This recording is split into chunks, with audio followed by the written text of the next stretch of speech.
మహాదేవుడును మన రక్షకుడు అయిన యేసుక్రీస్తు ప్రభుల వారి శక్తిగల అతి పరిశుద్ధమైన ఘనమైన నామంలో ఉదయకాల మన్నా అనే చక్కని కార్యక్రమాన్ని చూస్తున్న మీ అందరికీ నిండు హృదయంతో వందనాలండి. దేవుని యొక్క మహాకృప మీ అందరికీ తోడై ఉండును గాక. ఎలా ఉన్నారు? దేవుని కృపలో మీరందరూ క్షేమమే కదా? సంతోషంగా ఉండండి. నమ్మదగిన దేవుడు మీకు తోడుగా ఉన్నాడు. పరిశుద్ధ గ్రంథంలో నుంచి ఒక చక్కని మాట మనం చూద్దాం. ఈరోజు మనం ధ్యానిస్తున్న అంశం ఏంటంటే దైవజనుడు యొక్క భయం. అంటే దైవ సేవకులకు ఉండాల్సినటువంటి భయాన్ని గురించి మనం ఆలోచిస్తున్నాం. ఏ భయం ఉండాలి దైవజనుడికి?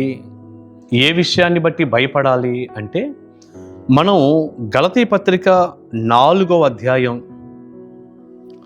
10వ వచనాన్ని చదివినప్పుడు ఇలా ఉంది: మీరు దినములను, మాసములను, ఉత్సవ కాలములను, సంవత్సరములను ఆచరించుచున్నారు.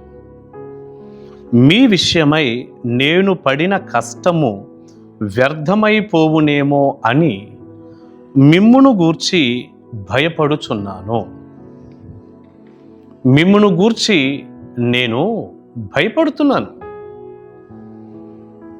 ఎందుకు భయపడుతున్నావయ్యా?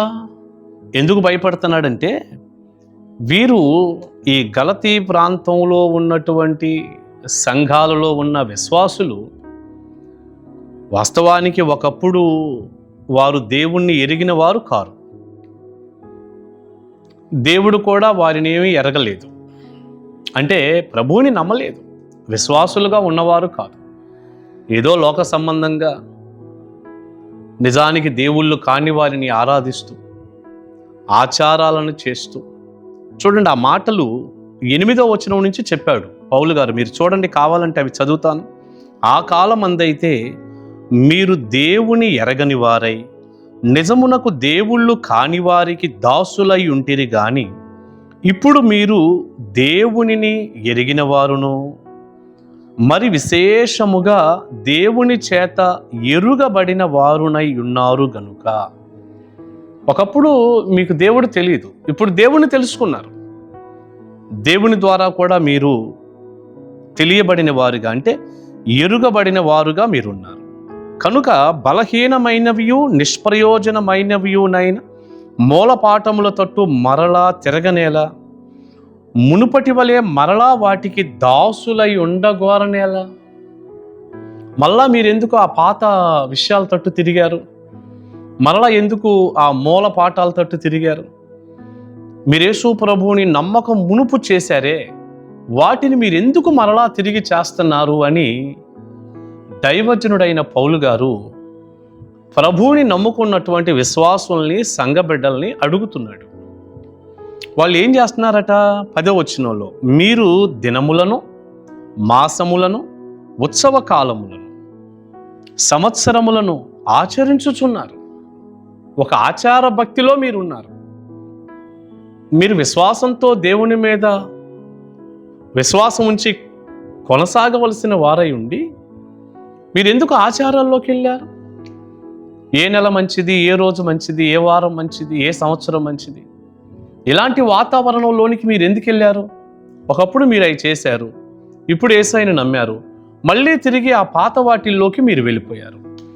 అందుకని మిమ్మును బట్టి నేను పడిన ప్రయాస, నా కష్టం, మీరు రక్షింపబడటానికి, క్రీస్తులోనికి రావటానికి నేను పడిన ఆ ప్రయాస అంతా కూడా వ్యర్థమైపోతుందేమో అని భయపడుతున్నాను అన్నాడు.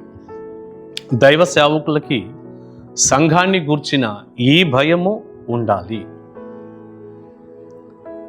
ఈ చివరి రోజుల్లో చాలా మందికి ఏ భయాలు ఉన్నాయో తెలుసండి. వాస్తవంగా అమ్మో, సంఘం ఏమని అనుకుంటుందేమో ఈ ప్రసంగం చేస్తే, ఇలా ఉన్నది ఉన్నట్టు గనక నేను చెప్తే సంఘం ఏదైనా బాధపడతారేమో, తిరగబడతారేమో, మందిరాన్ని మానేస్తారేమో, నాకేదైనా వారి ద్వారా కలిగే లాభం విషయంలో నష్టం కలిగిద్దేమో, వారు ఈ మందిరాన్ని వదిలిపెట్టి ఇంకో మందిరానికి వెళ్ళిపోతారేమో, ప్రియులారా, ఎన్ని రకాల భయాలో దైవజనుడికి.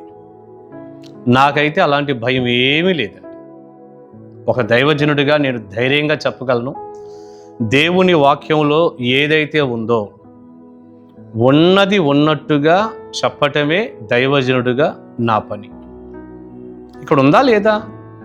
దేవుని వాక్యమే ఒక స్వరం ఇచ్చిన తర్వాత అది చెప్పమనే కదా దేవుడు రాయించింది. ఇప్పుడు బైబిల్లో కనపడే మాటలన్నీ కూడా మనకు అవసరం లేని దేవుడు రాయిస్తాడా? అమ్మో, ఈ మాట చెప్పకూడదు, ఈ సంఘానికి ఈ వర్తమానం పని చేయదు. నాతో అలా అన్నవాళ్ళు కూడా ఉన్నారండి. ఒక చక్కటి వర్తమానం అందిస్తే ఓపెన్ మీటింగ్లో, ఆ తర్వాత అక్కడ ఉన్నటువంటి పాస్టర్ గారు, ఇప్పుడు లేరులేండి, ప్రభులో నిద్రించారు ఆయన వేరే వాళ్ళతో ఇలా అన్నాడు, పాస్టర్ గారు చెప్పిన వర్తమానం మా ఏరియాకి ఇది సరిపోదు, ఇంకెక్కడైనా సరిపోయిద్దేమో కానీ మా ఏరియాకి సరిపోదు అన్నాడు. ప్రియులారా, నాకైతే ఎంత హాస్యాస్పదంగా ఉందో. అంటే దేవుని వాక్యం ఒక ఏరియాకి ఒకటి, ఒక ఏరియాకి ఒకట, పల్లెటూరుకైతే ఒకటి, సిటీకి అయితే ఒకటి, మరో సాటకైతే ఒకట. దేవుని వర్తమానం అన్ని స్థలాల్లో ఒకటి కాదా? ఈ రోజున పెద్ద పెద్ద పట్టణాల్లో, అమెరికా లాంటి, లేక సింగపూర్, మలేషియా, ఆ యొక్క అబ్రాడ్స్ ప్రాంతాల్లో ఈ వర్తమానాలు ఏం వాళ్ళు అందించటం లేదా? సత్యం చెప్పట్లేదా? ఒక బిల్లి గ్రహం లాంటి దైవ సేవకుల్ని చూసినప్పుడు ఆయన పాపాన్ని గురించి, సరిచేయబడే విధానాన్ని గురించి, దేవుని తీర్పును గురించి, దేవుని రాజ్యాన్ని గురించి ఎంత ధారాళంగా బోధించాడు. అమెరికా, ప్రపంచ దేశాలన్నీ కూడా దాదాపు 200 దేశాలు సుమారుగా ఉన్నాయి. 170 దేశాలకు పైగా ఆయన సువార్తను అందించారు. ప్రియులారా, చూడండి, దేవుని వాక్యం ఉన్నదున్నట్టు అంగీకరించలేని ప్రజలు అసలు ఉండటాన్ని బట్టే బోధించేవారు కూడా ఇలా ఆలోచిస్తున్నారు. ఎంతో పెద్ద మిస్టేక్. నేను పల్లెటూరులో అయినా, సిటీలో అయినా, ఎక్కడున్నా కూడా దేవుని వాక్యం ఏది వినపడుతుంటే అది బోధిస్తాను, అంతే. ఎక్కడున్నా మనుషులే, ఎక్కడున్నా సంఘమే. గుర్తుపెట్టుకోవాలి, మనం ఎక్కడున్నా సంఘమే. అన్ని ఏరియాలకి ఒకటే వర్తమానం. ఎందుకంటే అన్ని ఏరియాల్లో ఉంది ఒకటే మనుషులు, ఒకటే ప్రజలు. ప్రజల్లో ఏమన్నా వ్యత్యాసం ఉందా? కాస్త చదువుకొని చదువు లేనంత మాత్రాన, డబ్బు ఉండి డబ్బు లేనంత మాత్రాన, మనం ఉన్న ఏరియా సిటీ లేకపోతే పల్లెటూరు అయినంత మాత్రాన ప్రసంగం మారిపోతుందా? వాక్యం మారిపోతుందా?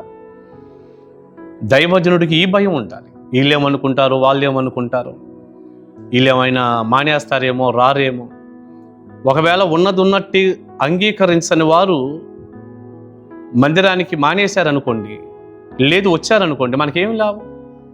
దేవుని వాక్యం ఉన్నది ఉన్నట్టు అంగీకరించే మనసు లేని వారు మందిరంలో ఉంటే ఏంటి దానివల్ల ప్రయోజనం? అప్పుడు మనకి వారికి నిత్య జీవానికి ఎలా వెళ్తారు? మీరు ఆలోచించండి.